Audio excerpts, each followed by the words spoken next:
Hello everyone, welcome to Pinnacle video course. Pinnacle video course में आप सभी का बहुत बहुत स्वागत है। डियर फ्रेंड्स, मुझे पूरी उम्मीद है कि आपकी पढ़ाई बहुत अच्छे से चल रही होगी और आपके आने वाले जो भी एग्ज़ाम्स हैं उसकी जो प्रिपरेशन है आपने बहुत ऑर्गेनाइज ढंग से कर रहे होंगे। चीज़ों को ऑर्गेनाइज रखना बहुत ज़रूरी है। अगर चीज़ें ऑर्गेनाइज नहीं रहती हैं तो फिर चीज़ों का जो रिज़ल्ट है वो आपको नहीं मिलेगा। जो भी आप मेहनत कर रहे हैं उसका रिज़ल्ट मिलने का चांसेस जो है बहुत कम हो जाता है। इसलिए it is absolute necessary that you give your best. और जो भी आप कर रहे हैं वो तो बेस्ट तो देना ही है, साथ साथ ये भी इंश्योर करना है कि आपका जो डायरेक्शन है, जिस डायरेक्शन में आप मेहनत कर रहे हैं, क्या वो डायरेक्शन सही है या गलत है। इन सब तमाम चीज़ों को देखते हुए अपनी तैयारी को हमेशा लगातार करते रहना है, हमेशा मेहनत करती रहनी है। और जो भी रिसोर्सेज वगैरह है उसको लिमिटेड रखना है। हमेशा मैं कहता हूँ कि लिमिटेड रिसोर्स रख के उसका मल्टीपल टाइम्स रिवीजन करना है। पिनाकल की जो भी बुक्स आपके पास है उस पर आप पूरा विश्वास दिखा सकते हैं। ये मैं आपको इंश्योर करता हूँ कि विथ ऑटोमोस्ट केयर पिनाकल की सारी बुक्स जो है वो पब्लिश की जाती है। पिनाकल की जो भी बुक है वो 5-6 लेयर्स ऑफ स्क्रूटनी के बाद मार्केट में आती है। बहुत अच्छे ढंग से चीज़ों को कवर किया जाता है। जो भी डिटेल सॉल्यूशंस है उसको रेलेवेंट बनाया जाता है, ना कि केवल हम डिटेल सॉल्यूशंस डालते हैं बल्कि डिटेल रिलेवेंट सॉल्यूशंस डालते हैं।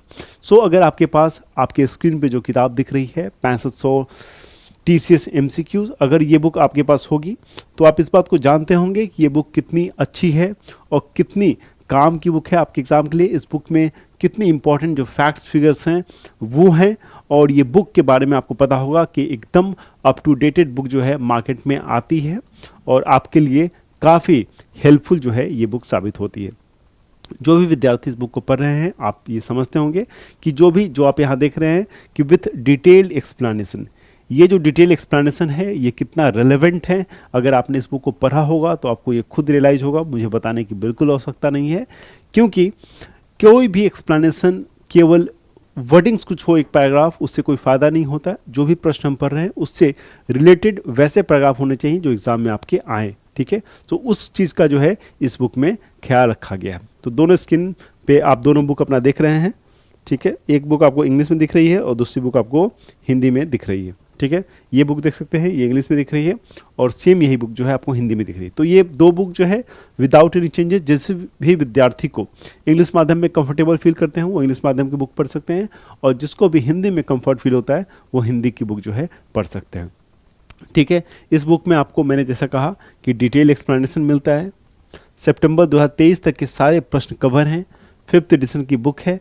6500 प्लस TCS MCQs हैं और हर एक क्वेश्चन के अंदर एक डिटेल वे में एक्सप्लेनेशन आपको दिया जाता है। अगर डिटेल एक्सप्लेनेशन की फैक्ट्स को बात करते हैं, जो भी एक्सप्लेनेशन है उसके फैक्ट्स की बात करते हैं कि कितने फैक्ट्स उसमें कवर किए जाते हैं। सबसे पहले तो मैं आपको हमेशा बताता हूं और फिर से बता दूं कि जो भी फैक्ट्स हम लोग डिटेल एक्सप्लेनेशन में कवर करते हैं वो एक एक फैक्ट बहुत इंपॉर्टेंट है और ऐसे बहुत ज़बरदस्त चांसेस हैं कि एग्ज़ाम में उससे जो प्रश्न है वो आ जाएं। तो इसलिए आपको हर एक फैक्ट्स को बहुत अच्छे से करना है। ये नहीं कि और क्वेश्चन कर लिया और क्वेश्चन में जो फैक्ट है उसको याद कर लिया, बाकी जो एक्सप्लेनेशन में जो फैक्ट है उसको अवॉइड कर दिया, तो ऐसा आपको नहीं करना है, ठीक है। सो डिटेल एक्सप्लेनेशन बहुत रिलेवेंट है। पिनाकल के डिटेल एक्सप्लेनेशन है, आप विश्वास दिखा सकते हैं, अच्छे से कवर करना है। और इस बुक के साथ साथ आप में से कई ऐसे विद्यार्थी हैं जो इसके लिए ये बुक पढ़ना मोनोटोनस हो जाता है। मैं समझ सकता हूँ, लगातार 5-6 बार पढ़ता है कोई, थोड़ा मोनोटोनस हो जाता है। तो आपके लिए जो वीडियो कोर्स है ये बहुत हेल्पफुल है। इस वीडियो कोर्स के माध्यम से तमाम जो क्वेश्चंस हैं उसको मैं डिस्कस कर रहा हूँ, चीज़ों को बीच बीच में बहुत सारे टिप्स एंड ट्रिक्स आपको मैं बताता हूँ जिससे एग्जाम में आपको एग्जाम के क्वेश्चंस को सॉल्व करने में काफ़ी सहूलियत हो। With the by virtue of being a teacher हमें ये एक्सपीरियंस होता है, हमें पता होता है कि किस तरह के प्रश्न जो है आने वाले एग्जाम में आपको देखने को मिल सकते हैं। तो उन्हीं सब सारे एक्सपीरियंस को शेयर करते हुए मेरी पूरी कोशिश रहेगी कि आप में से हर एक विद्यार्थी का जो आपके आने वाला एग्जाम है वो क्लियर हो और आपको इसमें कोई परेशानी ना हो। तो ऑल द बेस्ट, मेहनत करते रहिए और मेहनत करते रहेंगे लगातार तो निश्चित ही आपको एग्जाम में सिलेक्शन होने से कोई नहीं रोक सकता। सो आज हम लोग क्या करने वाले हैं, आप देख रहे हैं आपके स्क्रीन पे जो बहुत अच्छी बुक हमारी है 6500 TCS MCQ। ये बुक को बेसिकली इसका वीडियो कोर्स कर रहे हैं। इसका ऑलरेडी स्टैटिक पार्ट जो है बहुत डिटेल में कवर है और स्टैटिक के बाद हम लोग हिस्ट्री कवर कर रहे हैं। हिस्ट्री में लास्ट क्लास में हमने बहुत सारे MCQs देखे थे। बहुत सारे MCQs के साथ साथ मैंने आपको बहुत सारी चीज़ें बताई कि किस तरह से प्रश्नों को डील करना है, कैसे प्रश्न इंपॉर्टेंट है, कौन से फैक्ट्स जो हैं जो ज़्यादा महत्वपूर्ण है, उन सारे चीज़ों पे ध्यान केंद्रित करना मैंने आपको सिखाया है। मुझे पूरी उम्मीद है कि इन क्लासेस से आपको काफ़ी फ़ायदा हो रहा होगा, आपको समझ में आ रहा होगा कि किस तरह के प्रश्न को कैसे टैकल करना है। सो आइए आज के लेक्चर को स्टार्ट करते हैं, देखते हैं कि किस तरह के प्रश्न आज के सेक्शन में पूछा गया है। और आज जिस टॉपिक को हम लोग करने वाले हैं वो आपका क्या है, एंशिएंट हिस्ट्री। सो मैंने आपको बताया है कि इतिहास को 3 भागों में हम लोग बांटते हैं, ancient history, medieval history, modern history. Modern history जो हमारा युग है वो मॉडर्न इतिहास है, वो आधुनिक भारत है। लेकिन आधुनिक भारत के इतिहास को समझना, मॉडर्न हिस्ट्री की भी एक हिस्ट्री है। इस हिस्ट्री को समझने के लिए ये बहुत ज़रूरी हो जाता है कि हम मिडिवल मध्यकालीन भारत और प्राचीन भारत के इतिहास को समझें। प्राचीन भारत में जो हो रहा था, ऑब्वियस सी बात है, उसका एक क्रोनोलॉजी जो है वो आपको मिडिवल हिस्ट्री में देखने को मिलेगा, और मिडिवल हिस्ट्री का क्रोनोलॉजी जो है आपको मॉडर्न हिस्ट्री में देखने को मिलेगा। सो दैट्स वाई हम लोग एक फ्लो में डिस्कस करेंगे। एंशिएंट हिस्ट्री अभी डिस्कस कर रहे हैं। एंशिएंट हिस्ट्री में pre historic and Indus valley civilisation में डिस्कस किया है, और इसी से रिलेटेड आगे जो हम लोग बढ़ते जा रहे हैं, बहुत सारे अच्छे अच्छे प्रश्न जो है आगे भी हम लोग डिस्कस करेंगे। So let's begin the lecture. आज के लेक्चर को स्टार्ट करते हैं with the very first question, और आपके सामने आज का पहला क्वेश्चन आपको दिख रहा है। फाहियान, फाहियान, फाहियान प्रोनाउंस करते हैं इनको, ठीक है। Fahien began his journey back home from which of the following Indian states. Okay, so Fahien एक जो ट्रैवलर थे, वो इंडिया आए थे और उन्होंने अपनी जर्नी की शुरुआत की अपने घर जाने की किस राज्य से। फाहियान ने अपने घर वापस लौटने के लिए निम्नलिखित में से किस भारतीय राज्य से अपनी यात्रा शुरू की थी। किस भारतीय राज्य से अपनी यात्रा शुरू की थी। सो फाहियान के बारे में आपको पता होगा, आपने पढ़ा होगा, ये एक चाइनीज ट्रैवलर थे।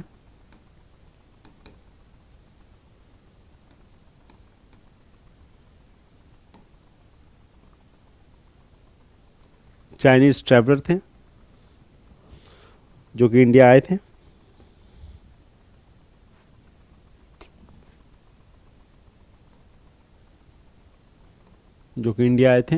और इंडिया में फिर लौट के इंडिया से गए। तो जब लौट से इंडिया से गए तो किस स्टेट से इन्होंने अपनी घर वापसी की जो जर्नी थी उसकी शुरुआत की थी। सो ऐसे तमाम जो फॉरेन,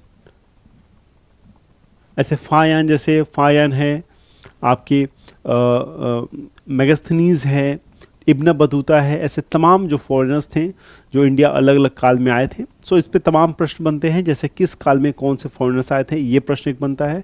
दूसरा प्रश्न बनता है कि किस तरह की बुक्स इन्होंने लिखी थी, ठीक है, जैसे मेगास्थनीज ने इंडिका लिखी थी। ये सारी चीज़ें आपसे प्रश्न में पूछे जाएंगे, और मुझे उम्मीद है कि आपको इसके बारे में पता होगा, जानकारी होगी कि किस तरह के प्रश्न जो है यहाँ बनते हैं, ठीक है। सो क्या आंसर हो जाएगा इसका आंसर हो जाएगा बंगाल, ठीक है। सो बंगाल से इनको घर वापसी की यात्रा जो है शुरू की थी, ठीक है।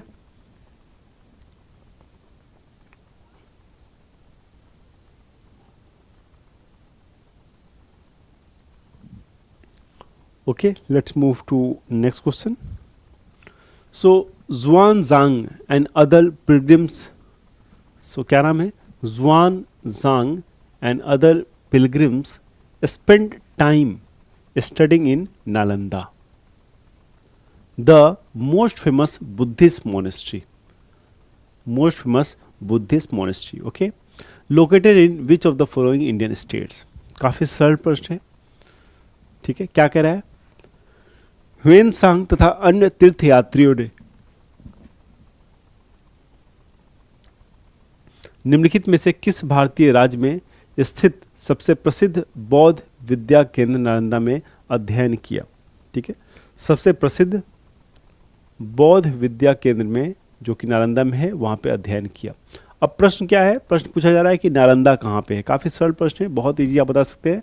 आप सभी जानते हैं कि नालंदा जो है बिहार राज्य में है, ठीक है। सो बिहार राज्य में है, ठीक है। नालंदा में क्या था, एक बहुत प्रसिद्ध बौद्धिस्ट मोनेस्ट्री थी, जहाँ पे बहुत सारे फॉरेन ट्रैवलर्स थे जो आके अध्ययन किया करते थे। उन्होंने अध्ययन किया है, काफ़ी जानकारी और जो नॉलेज है उन्होंने यहाँ से गेन की है, ओके। सो काफ़ी सरल प्रश्न था, सीजीएल में पूछा गया, लेकिन काफ़ी ये इजी प्रश्न की कैटेगरी में मैं इसको रखता हूँ, okay. Samudragupta mother's belong to which of the following gana. Samudragupta की माता निम्नलिखित में से किस गण से संबंधित है। कोलिया, लिच्छवी, शाक्या या वज्जी। समुद्रगुप्त की जो माता थी वो किस गण से संबंधित थी?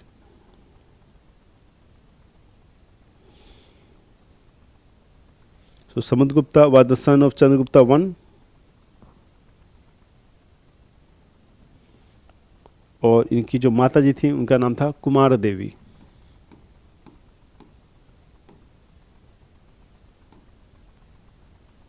कुमारा देवी, ठीक है। क्या आंसर हो जाएगा? आंसर कुमार देवी का जो संबंध था वो किससे था? ये था आपका लिच्छवी संघ से, ठीक है। किससे? लिच्छवी संघ से। क्लियर है? सो गुप्ता पीरियड से कितने प्रश्न हम लोग कर रहे हैं? कितने प्रश्न ऑलरेडी हमने कर चुके हैं, ये सारे आप देख रहे हैं। इससे आपको एक चीज़ पता चल रहा होगा कि गुप्ता पीरियड जो है वो बहुत इंपॉर्टेंट है, ठीक है। ये आपको बिल्कुल पता चलेगा, गुप्ता पीरियड जो है वो बहुत इंपॉर्टेंट है, ठीक है। गुप्ता पीरियड जो है बहुत इंपॉर्टेंट है, इसके सारे फैक्ट्स फिगर आपको अच्छे से कवर करने होंगे, ठीक है। So Gupta period is really important, okay.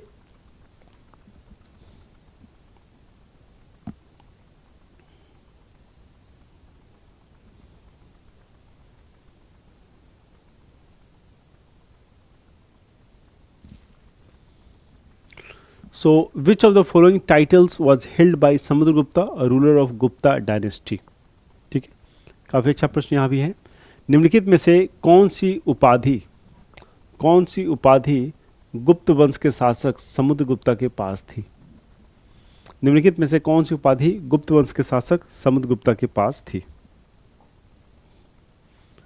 निम्नलिखित में से कौन सी उपाधि गुप्त वंश के शासक समुद्रगुप्ता के पास थी? जहांपना, साहिब किरान, कविराज और महेंद्रत्य।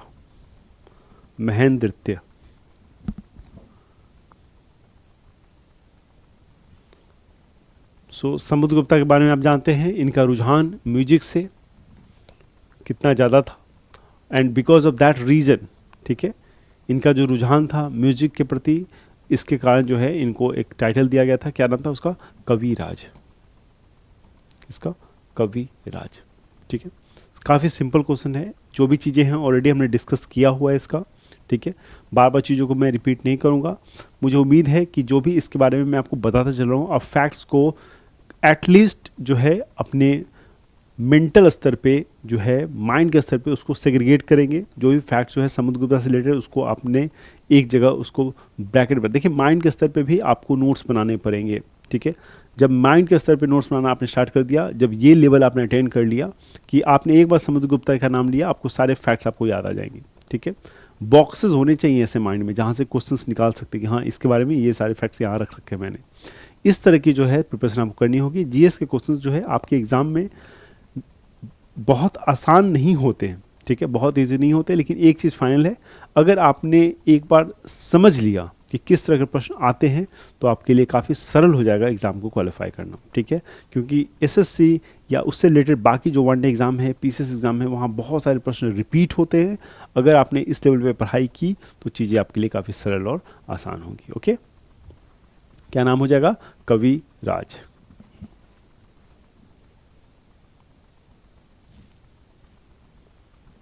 Okay, so in the context of Gupta administration, the term Vithi referred to a गुप्त प्रशासन के संदर्भ में वित्थी शब्द जो है उसका संदर्भ क्या है? वित्थी शब्द जो है उसका संबंध क्या है? Elephantry unit, administrative unit, personal guard of the king और सोल्जर्स।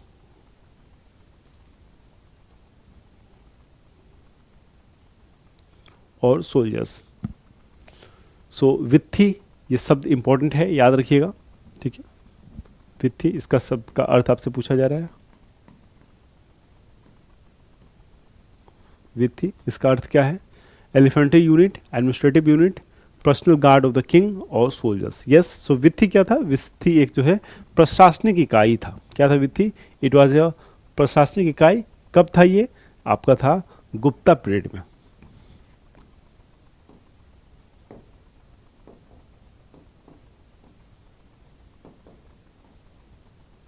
कब था ये? गुप्ता पीरियड में, ठीक है। गुप्त प्रशासन के संदर्भ में वित्तीय शब्द का अर्थ है एडमिनिस्ट्रेटिव यूनिट। Okay, clear. बहुत आसान प्रश्न है ये।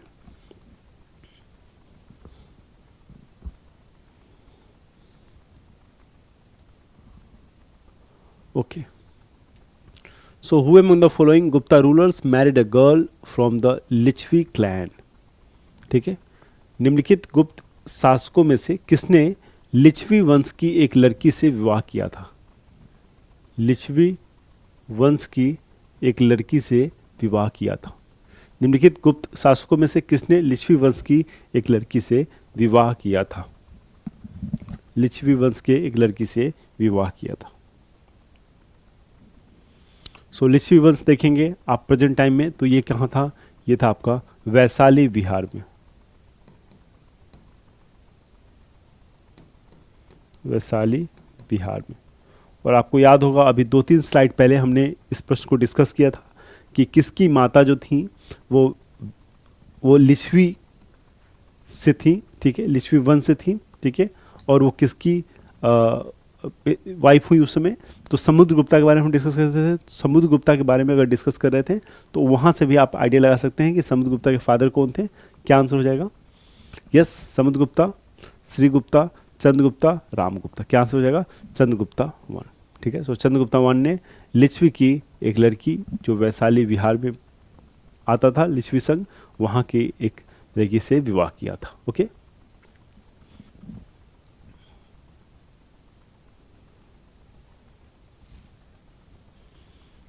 Okay.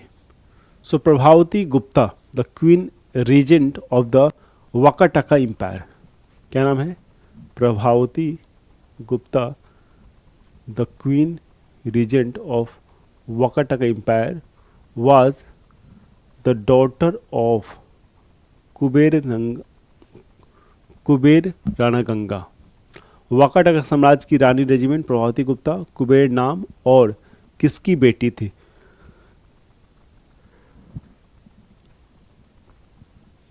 Prabhavati Gupta the queen regent of Vakataka empire was the daughter of Kubera Ganga and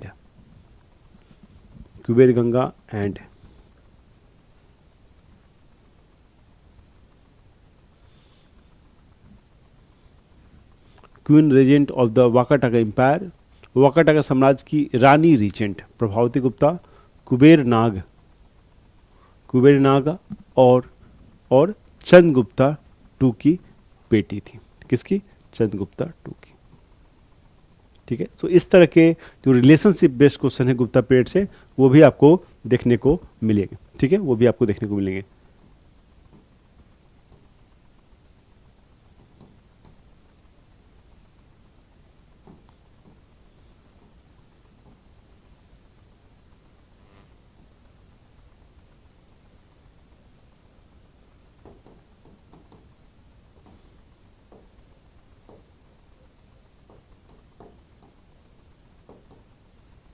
so relationship based question in Gupta period is important and can be asked, और ये पूछा भी जाता है। Okay,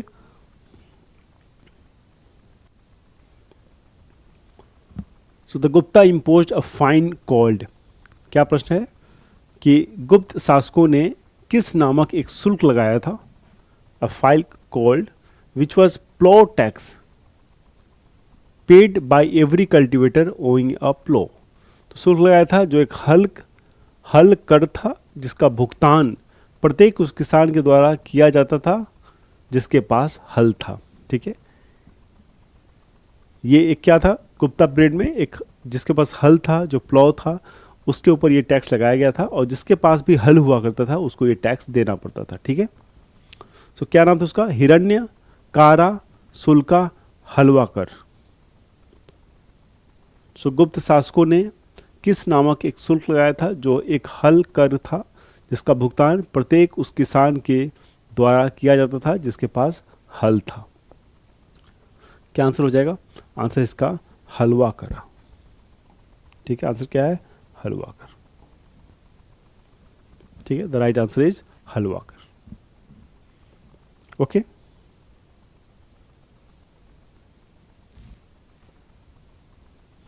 so which Chinese traveller visited India during the reign of Harshavardhan? ठीक है, अच्छा प्रश्न है। मैंने आपको पहले बताया था कि जितने भी चाइनीज़ ट्रेवलर हैं या जो भी फॉरेन ट्रेवलर्स हैं वो सब इंडिया आया करते थे, और उनके बारे में भी जो प्रश्न है आपसे एग्ज़ाम में पूछे जाते हैं, क्योंकि वो काफ़ी महत्वपूर्ण हैं। क्योंकि जो भी फॉरेनर्स विजिट किए इंडिया में अलग अलग काल में, उन्होंने अपना जो विचार है वो उस समय के बारे में रखा। तो उनकी किताबों से, उनके जो भी राइटिंग्स है, उससे बहुत कुछ हमें अपने देश के बारे में जानने को मिलता है, और इसलिए आपके एग्ज़ाम में भी आप देखेंगे कि उनसे जो प्रश्न हैं आपको पूछे जाते हैं। ठीक है, सो हर्षवर्धन के शासनकाल में किस चीनी यात्री ने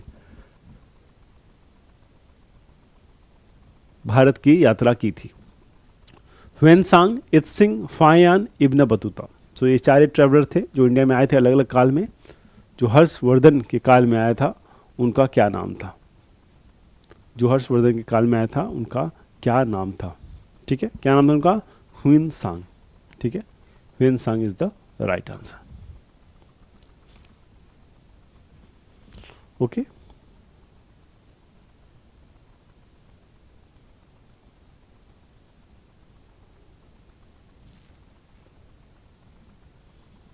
so what was the period of Harshvardhana reign?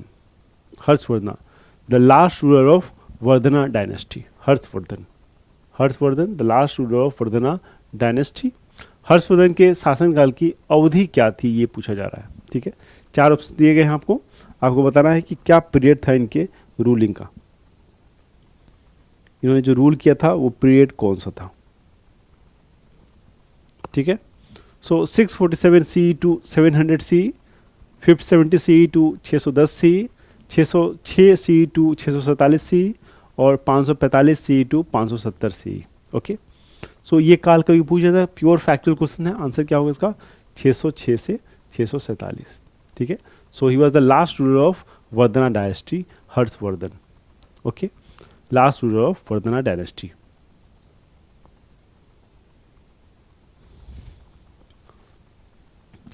So which among the following books was not written? Okay, so कभी कभी मैंने आपको बताया है कि एग्जाम में जो क्वेश्चंस पूछा जा रहा है उस क्वेश्चंस का जो वे है पूछे जाने का, उस पर बहुत ध्यान देने की जरूरत है। देखिए यहाँ क्या पूछा गया कि नॉट रिटन। ठीक है, सो ये बहुत जरूरी है। Not written by king Harshavardhana. निम्नलिखित में से कौन सी पुस्तक राजा हर्षवर्धन द्वारा नहीं लिखी गई थी? क्या है?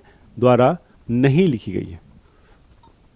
मतलब इसका मतलब यह है कि 3 बुक तो है इनके द्वारा लिखी गई है। आंसर तो कोई एक ही होगा इसका मतलब 3 बुक जो है ये इनके द्वारा लिखी गई है। ओके, सो कौन सी बुक नहीं लिखी गई आपको बताना है? रत्नावली, अमुक्त माल्याद, नागानंद और प्रियदर्शिका। ओके,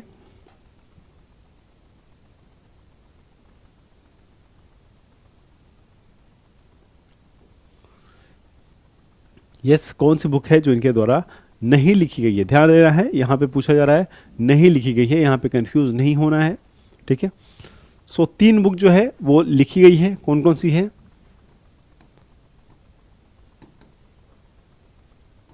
रत्नावली ये लिखी गई है। ठीक है, नागानंदा ये भी लिखी गई है।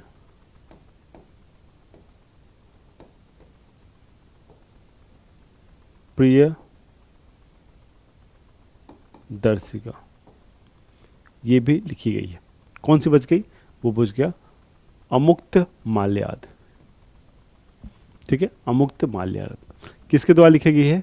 विजयनगर एम्पायर के किंग जो थे देवराया, उनके द्वारा।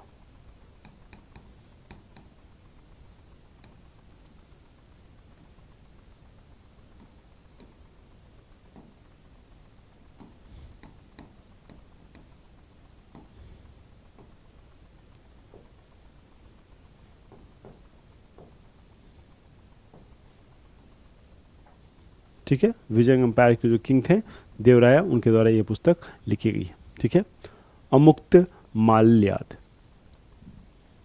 ओके,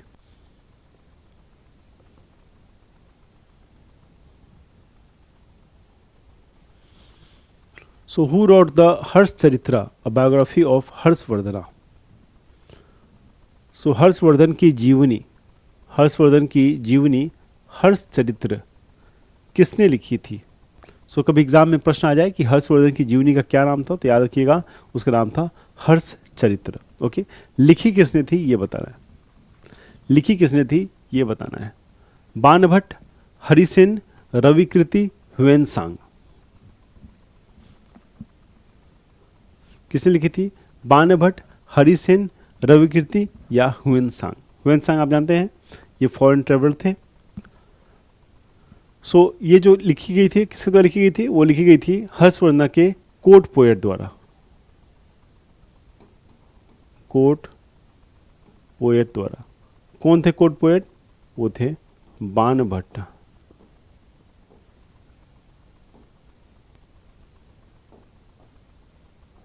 बाणभट्ट। क्या आंसर हो जाएगा? आंसर हो जाएगा A Banabhatta.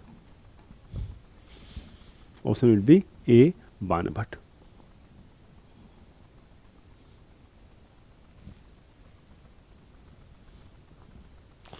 Which of the following is not correct regarding king Harshvardhan? निम्नलिखित में से कौन सा राजा हर्षवर्धन से संदर्भ में सही नहीं है? राजा हर्षवर्धन के संदर्भ में सही नहीं है। ठीक है, Harshvardhan ruled nearly about 1400 years ago. Zhuangzang spent a lot of time at Harsha court. Harshvardhana court poet was Harisena. Harshacharitra is biography written on Harshvardhan. ठीक है, चार ऑप्शन है। आपको पूछ रहा है कि नॉट करेक्ट, मतलब आपको जो है रॉन्ग बताना है कि चारों स्टेटमेंट में से रॉन्ग कौन सा है। रॉन्ग चारों में से कौन सा है? You have to identify the wrong option. ठीक है,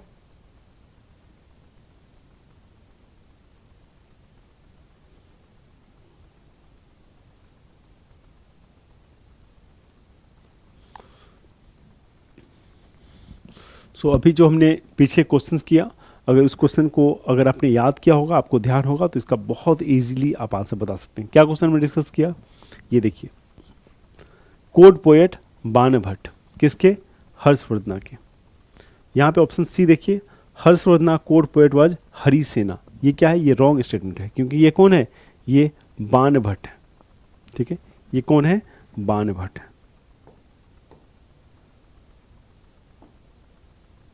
इसलिए मैं कहता हूं कि बहुत जरूरी है क्वेश्चन को ध्यान से पढ़ें, क्योंकि क्वेश्चन जो आपको एग्जाम में पूछा जा रहा है, हो सकता है कि दो चार क्वेश्चन बाद वो जो स्टेटमेंट है क्वेश्चन का, उसी से एक आंसर जो है आपको वहां मिल जाए, और उस एक आंसर से आपका एग्जाम में आप तो इन हो सकते हो या आउट हो सकते हो। इसलिए हर एक क्वेश्चन को बेटा ध्यान से पढ़ना है। एग्जामिनर डेलिबरेटली क्वेश्चन में क्वेश्चन नंबर 2 पूछेगा, उसमें क्वेश्चन नंबर 8 का आंसर डाल देगा वो।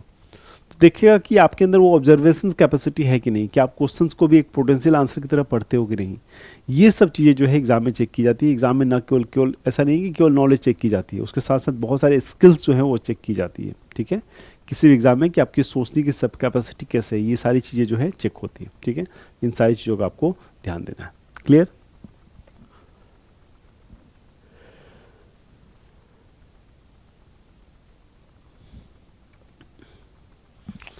The Chinese Buddhist pilgrims Xuanzang, okay, came to India subcontinent about how many years ago? Simple सा क्वेश्चन है, लेकिन क्या है, ये फैक्चुअल नेचर का क्वेश्चन है। ये क्या है? ये फैक्चुअल क्वेश्चन है। यहाँ चीज़ें आपको याद करनी पड़ेंगी, अगर आपको याद होगी तभी आप इसका आंसर कर पाओगे। क्या कह रहा है? चीनी बौद्ध तीर्थयात्री ह्वेनसांग लगभग कितने वर्ष पूर्व भारतीय उपमहाद्वीप में आए थे? लगभग कितने वर्ष पहले? ओके,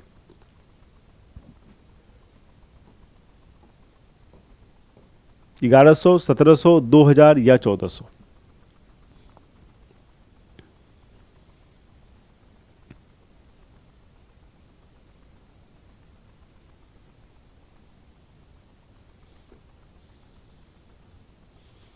सो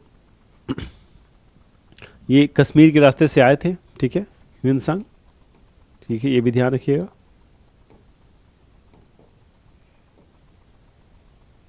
कश्मीर रूट से आए थे, और किसके समय में आए थे? हर्षवर्धन के समय में।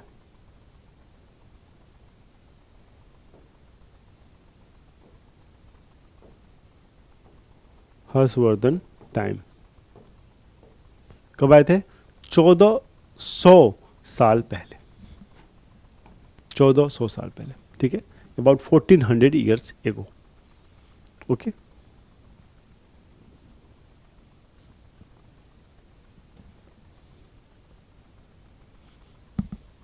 Who among the following defeated Harshvardhana when he invaded the Chalukya kingdom in Deccan? निम्नलिखित में से किसने हर्षवर्धन को हराया जब उसने दक्कन में चालुक्य राज पर आक्रमण किया था? काफ़ी सरल प्रश्न है, इजी प्रश्न है और अच्छा प्रश्न है। सो जो भी प्रोमिनेंट लीडर्स वगैरह हैं वो सारे जो उनके रिलेटेड उनसे क्वेश्चंस होते हैं वो आते हैं, काफ़ी महत्वपूर्ण प्रश्न होते हैं। आपको बहुत अच्छे ढंग से उसको हाई एक्यूरेसी के साथ पढ़ाई करनी चाहिए, ठीक है। सो मंगलेश, पुलकेशिन 2, विक्रमादित्य 1 और कीर्तिवर्मन 1, ठीक है, 4 ऑप्शन हैं। सो निम्नलिखित में से किसने हर्षवर्धन को हराया जब उसे दक्कन के चालुक्य राज पर आक्रमण किया था? हर्षवर्धन को हराया था इन्होंने। ओके, हर्षवर्धन को हराया था इन्होंने। क्या आंसर हो जाएगा? Yes, right answer is Pulakeshin 2। Pulakeshin 2। सो किस जंग में कौन हारा, कहाँ पे हुआ? बहुत सारे ऐसे आपने पढ़े होंगे या पढ़ेंगे जिसमें बहुत सारे ट्रिटीज़ जो है साइन हुई तब जंग खत्म हुआ। वो सारे ट्रिटीज़ बहुत इंपॉर्टेंट है। एग्जाम में को आता है क्वेश्चन कि किस ट्रिटी के बाद ये जंग समाप्त हुआ, तो वो सारे ट्रिटीज़ भी बहुत इंपॉर्टेंट है। किसके किसके बीच में हुआ, जो मेन प्लेयर थे जंग में वो कौन से थे, ये सारे फैक्ट्स फिगर्स को आपको याद रखना पड़ेगा, ठीक है।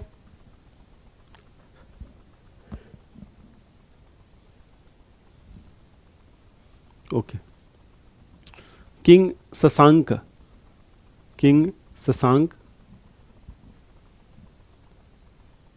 against whom Harshvardhana declared war was a ruler of the which kingdom? राजा शशांक जिसके खिलाफ हर्षवर्धन ने युद्ध की घोषणा की, जिसके खिलाफ हर्षवर्धन ने युद्ध की घोषणा की, वह राज्य का शासक था, वो राज्य का शासक था। कन्याकुब्ज, जूनागढ़, मगध और गौड़। अच्छा प्रश्न ये, ठीक है, ध्यान देना ऐसे प्रश्नों पे, पोटेंशियल क्वेश्चन ये सब। राजा शशांक जिसके खिलाफ हर्षवर्धन ने युद्ध की घोषणा की थी, वह किस राज्य का शासक था? किस राज्य का शासक था Raja Shashank? So he belong to Gaur kingdom, belong to Gaur kingdom, ठीक है। सो गौड़ जो राज्य था वहां का शासक था, ठीक है, जिसके खिलाफ हर्षवर्धन ने युद्ध की घोषणा की थी। ओके,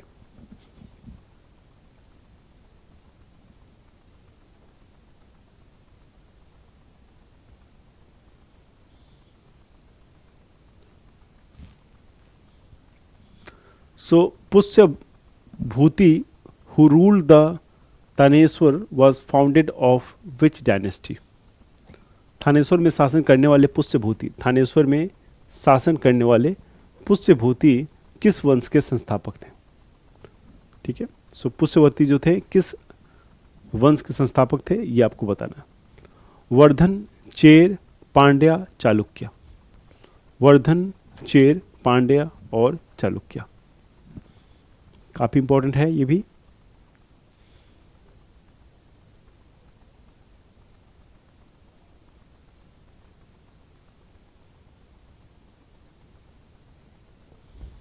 कौन सी डायनेस्टी थी? सो थानेश्वर से शासन करने वाले पुष्यभूति जो थे वर्धमान वंश के संस्थापक थे। किसके? वर्धमान के, वर्धन, ठीक है। सो वर्धन वंश जो है अपने हाईएस्ट इमेज पे पहुंचा, क्लाइमेक्स पहुंचा किसके अंदर? हर्षवर्धन के अंदर। हर्षवर्धन जो अंतिम शासक थे और उनके समय जो है वर्धन वंश जो था एक पीक पे पहुंचा था, ठीक है, एक रीच पे पहुंचा था। क्लियर?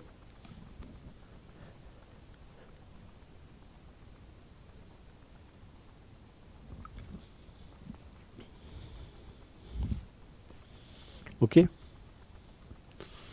सो किंग हर्षवर्धना, ठीक, king Harshavardhana ascended the thrones of Thaneshwar and Kannauj on the death of his brother. Raja Harshvardhan अपने भाई, राजा हर्षवर्धन अपने भाई की मृत्यु के बाद थानेश्वर तथा कन्नौज के सिंहासन पर बैठा था। ठीक है, अपने भाई के मृत्यु के बाद थानेश्वर तथा कन्नौज का जो सिंहासन था वो बैठा था। तो उनके भाई का नाम आपसे पूछ रहे हैं यहाँ पे, इंद्रवर्धन, सूर्यवर्धन, राज्यवर्धन और चंद्रवर्धन। इंद्रवर्धन, सूर्यवर्धन, राज्यवर्धन और चंद्रवर्धन। ठीक है, so this kind of questions can be asked, क्योंकि मैंने आपको कहा है, पहले ही बताया था कि रिलेशनशिप वाले जो ट्री हैं उससे प्रश्न बनते हैं। किसकी शादी किस वंश की महिला के साथ हुआ है, किस राजा की पुत्री के साथ हुआ है, ये सारे काफ़ी इंपॉर्टेंट सवाल हो जाते हैं और इन सवालों का सही जवाब जो है आपको पता होना चाहिए, क्योंकि ये एग्ज़ाम में पूछे जाते हैं और एग्ज़ाम के दृष्टिकोण से काफ़ी महत्वपूर्ण ये फैक्ट्स फिगर है। ठीक है, क्या नाम हो जाएगा? हर्षवर्धन के भाई का नाम था राज्यवर्धन। ठीक है, जिसकी मृत्यु के बाद जो हर्षवर्धन थे वो कन्नौज और थानेश्वर के सिंहासन पे बैठे थे। क्लियर?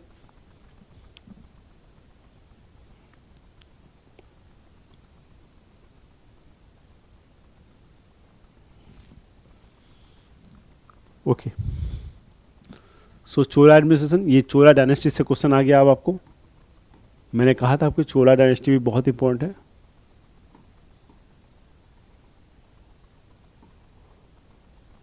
ठीक है, so in the Chola administration which was the assembly in the village which were inhabited predominantly by the Brahmins। Chola प्रशासन में गांव में सदन होती थी जो मुख्य रूप से ब्राह्मणों द्वारा बसाई गई थी। उर खिल्या नगरम सभा, उर खिल्या नगरम सभा। सो चोल डायनेस्टी का प्रश्न है। चोल डायनेस्टी भी काफ़ी इंपॉर्टेंट प्रश्न है, चोल भी आपके लिए। So in the Chola administration which are the following was the assembly in the village which were inhabited predominantly by the Brahmins. So Brahmins द्वारा जो है इसके ग्रुप का जो मेंबरशिप था वो ब्राह्मण द्वारा ही ज़्यादातर उसके मेंबर्स होते थे। ठीक है, सो ब्राह्मण्स होते थे चोल टाइम में। क्या कहते थे इसको? उर खिल्य नगरम सभा, इसको कहते थे सभा। ओके, याद रखिएगा, ये इंपॉर्टेंट प्रश्न है, आपके एग्जाम में मैंने पहले भी देखा है, ये प्रश्न पूछा जा चुका है। ठीक है, और हर एक एग्जाम में क्वेश्चन पूछा गया है, वनडे में पूछा गया है, एसएससी में, दिल्ली पुलिस में, एग्जीक्यूटिव में, पीसीएस में, ये सारे एग्जाम्स में जो है ये प्रश्न रिपीट होता है। ओके,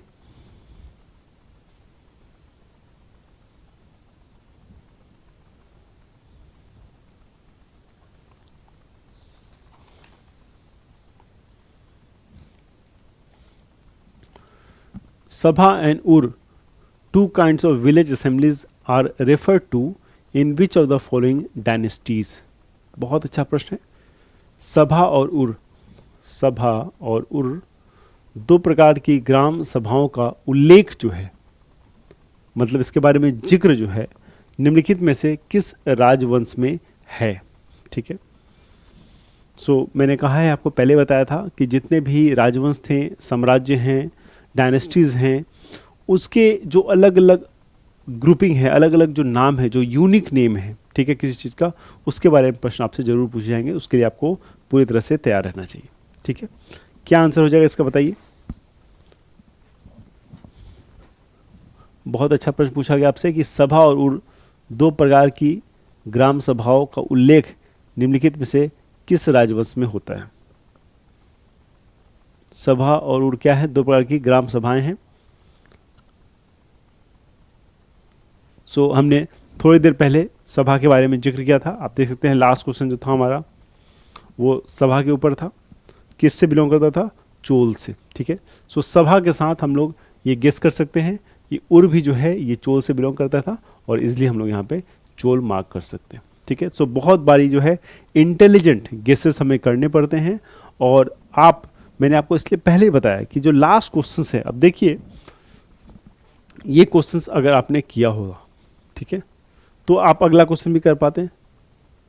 ठीक है, अब जो भी एग्ज़ाम होते हैं, आपने देखा होगा कि जो भी एसएससी के एग्ज़ाम होते हैं वो पेपर्स जो है हम लोग देखते हैं क्या पेपर पूछा गया।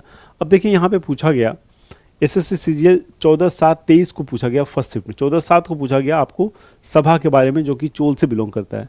अगर आपने ध्यानपूर्वक ये क्वेश्चन देखा होता तो अगर आपका एग्ज़ाम 20/7 को हुआ, ठीक है, तो आप डेफिनेटली इसका सही उत्तर मारते अगर आपको नहीं भी पता है तो। इसीलिए क्वेश्चंस जो आ रहे हैं उसका सही अध्ययन, सही मायने में उसकी आइडेंटिफिकेशन कि किस तरह के प्रश्न जो है लगातार पूछे जा रहे हैं, किसी साल पर्टिकुलर एक वे ऑफ क्वेश्चन जो है पूछने का तरीका होता है, अगर वो सब आपको पता हो तो निश्चित ही आपके एग्जाम में ये सारी चीज़ें आपको मदद करेंगी। लेकिन provided you are very much into that, आप बहुत सीरियसली जो है उन चीज़ों को देखेंगे, करेंगे, समझेंगे, तब जाके है ये पॉसिबल हो पाएगा। ओके,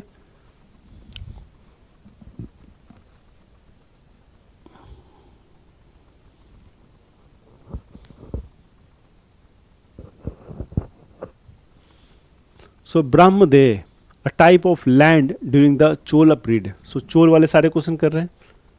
ब्रह्मदेव क्या है?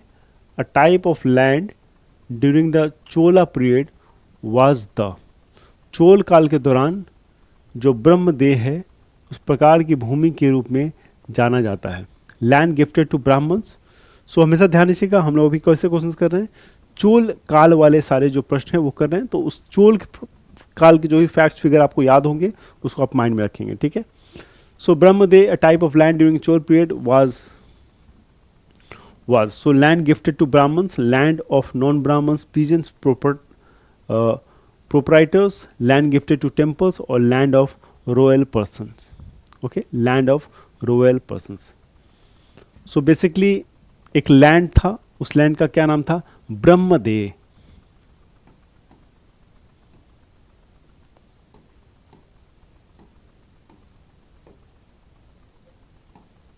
ब्रह्मदेव, ठीक है, क्या है? A type of land during the Chola period. ठीक है, तो ये जो लैंड था वो किस चीज़ से बिलोंग करता था, किस चीज़ के लिए ये लैंड का इस्तेमाल होता था, ये आपको बताना है।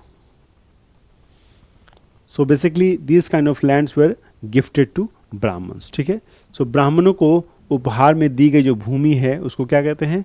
उसको कहते हैं Brahmadeya, land gifted to Brahmans. Clear है, समझ में आ रहा है?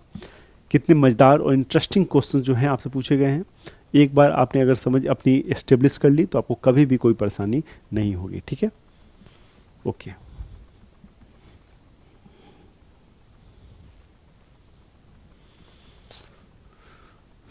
सो the Erateshwar temple in Tamil Nadu was built by, Tamil Nadu में एरातेश्वर मंदिर का निर्माण किसने करवाया था? एरातेश्वर टेम्पल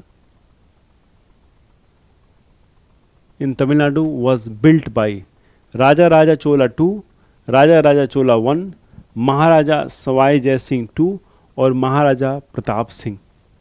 यस, राजा राजा चोला 2, राजा राजा चोला 1, महाराजा सवाई जय सिंह 2 और महाराजा प्रताप सिंह। ठीक है, so Airavateshwara temple in Tamil Nadu, ठीक है, ये किसके द्वारा बनवाया गया? तो इस तरह के प्रश्न भी पूछे जाते हैं। कोई जो ऐसे इंपॉर्टेंट मोनूमेंट्स हैं वो टेम्पल ही नहीं, कुछ भी हो सकता है। फॉर एग्जांपल आप देख सकते हैं कुतुब मीनार किसने बनवाया, इस तरह के प्रश्न भी आपसे पूछे जाते हैं। लाल किला किसने बनवाया पूछे जाते हैं। ताजमहल किसने बनवाया ये पूछे जा सकते हैं। ठीक है, ये सारे प्रश्न बहुत इंपॉर्टेंट है और आपके एग्ज़ाम में पूछे जाते हैं। जो भी इस तरह का स्ट्रक्चर है, जो हिस्टोरिकल स्ट्रक्चर है, उससे प्रश्न जो है निश्चित आपको देखने को मिलेंगे। ओके, निश्चित ही देखने को मिलेंगे, इसकी मैं गारंटी देता हूँ आपको। तो आपको बहुत ध्यान से ऐसे प्रश्नों को सॉल्व करना चाहिए। तो ये टेम्पल किसने बनवाया था? क्या आंसर हो जाएगा? चोल एम्पायर के प्रश्न हम लोग कर रहे हैं। इनका नाम था राजा राजा चोल द्वितीय, राजा राजा चोल द्वितीय। ठीक है, सो कौन सा टेम्पल था?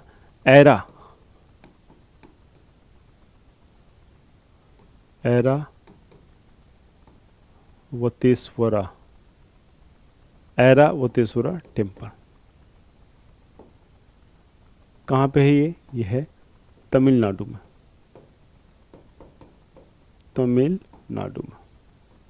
कहाँ पे ये? It is in Tamil Nadu. Okay,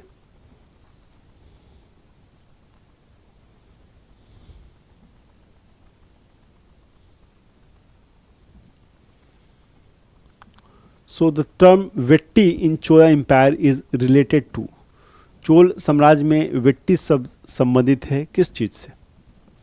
the term vetti in Chola empire is related to, the term vetti in Chola empire is related to, Chola साम्राज्य में वेट्टी शब्द संबंधित है किस चीज से?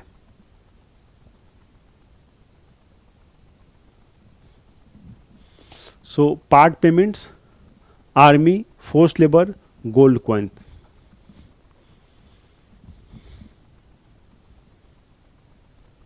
The term vetti is Chola empire is related to. So मैंने आपको बताया है कि this kind of questions can be asked, और पूछे भी जाते हैं, इंपॉर्टेंट प्रश्न है। जो भी ऐसे टर्म्स हैं वो आपसे पूछे जाएंगे एग्जाम्स में।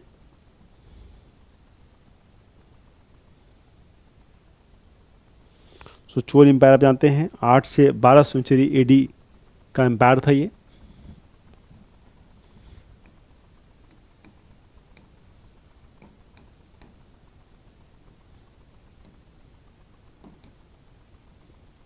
ठीक है, और वेट्टी का अर्थ होता था चोल एम्पायर में फोर्स्ड लेबर, जबरन श्रम।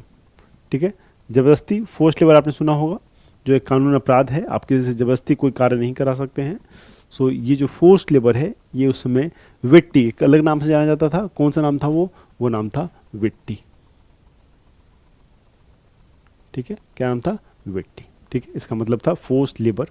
8 से और 12 सेंचुरी के बीच में चोल एम्पायर का साम्राज्य हुआ करता था।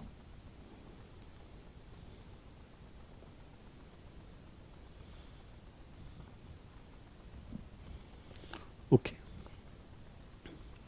सो राजा राजा one, considered the most powerful Chola ruler, became king in।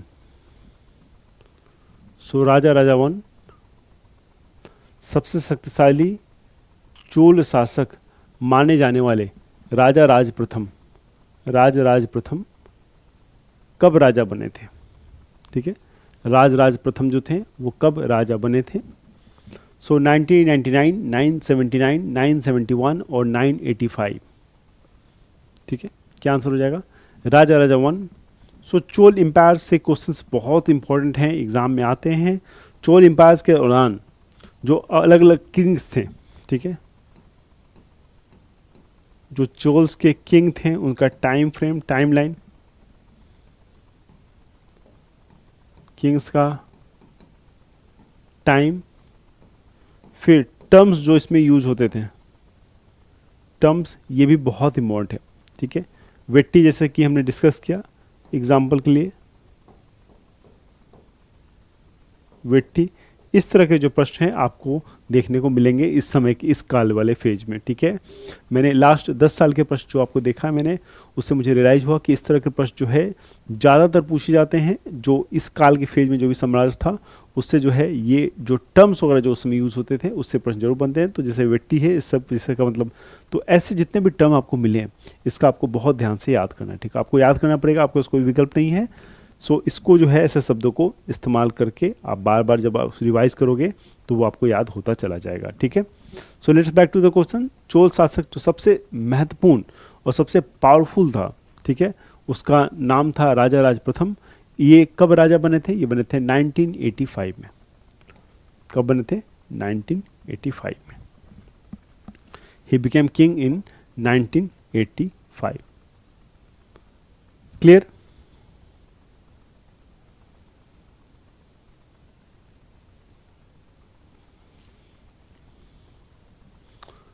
So which of the following towns was built by the ruler Vijayalaya in Kaveri Delta? ठीक है, विजयलया इन कावेरी डेल्टा। निम्नलिखित में से कौन सा शहर, निम्नलिखित में से कौन सा शहर कावेरी डेल्टा में शासक विजयलया द्वारा बनवाया गया था? शासक जो विजयलया थे उनके द्वारा बनाया गया था, वो कौन सा शहर था? ये बना कहाँ है? ये बना है कावेरी डेल्टा में। So it is in Kaveri delta. ठीक है, तो निम्नलिखित में से कौन सा शहर कावेरी डेल्टा में शासक विजयलया द्वारा बनाया गया था। काफ़ी सरल, काफ़ी अच्छा प्रश्न है और काफ़ी इंटरेस्टिंग प्रश्न जो है आपसे पूछा गया।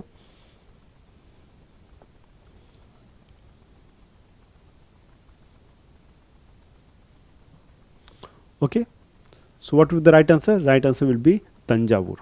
ठीक है, कावेरी डेल्टा का इंपॉर्टेंट एग्रीकल्चर प्लेस है ये। ठीक है, important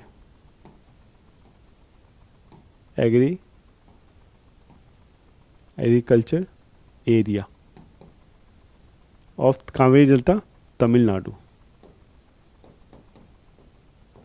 Tamil Nadu of Kaveri delta, Tamil Nadu. Clear? समझ गए? सो आज के प्रश्नों से चीज़ों समझ में आ रही होगी आपको। आज फिर से हमने जो भी 25 प्रश्न डिस्कस किए, मुझे उम्मीद है कि उसके बारे में फैक्ट्स, फिगर, चीज़ें आपको बहुत अच्छे से समझ में आ रही होगी। बार बार रिवाइज करते रहिएगा, टेस्ट लगाते रहिएगा और मल्टीपल टाइम जो भी मैंने कहा है कि रिलेवेंट जो बुक में डिटेल सॉल्यूशंस है उसका रिवीजन जो है वो भी बहुत जरूरी है। अपना बहुत बहुत ख्याल रखिए, हिफाजत रखिए, बढ़ते रहिए, मन लगाइए। मैं ज़रूर मिलूंगा नेक्स्ट क्लास में, फिर से कुछ प्रश्नों को डिस्कस करेंगे और अपनी तैयारी को बरकरार रखेंगे। और इस बार जो है विजय जरूर हासिल करनी है, इस बार जॉब आपको जरूर लेना है। ये माइंड में एकदम जो डीप रूटेड जो फैक्ट है ये आपके माइंड में होना चाहिए। ये होगा तभी जाके कहीं ना कहीं जो है आपके सपने को आप साकार कर पाएंगे। Thank you so much, please take care, will meet very soon in our next class.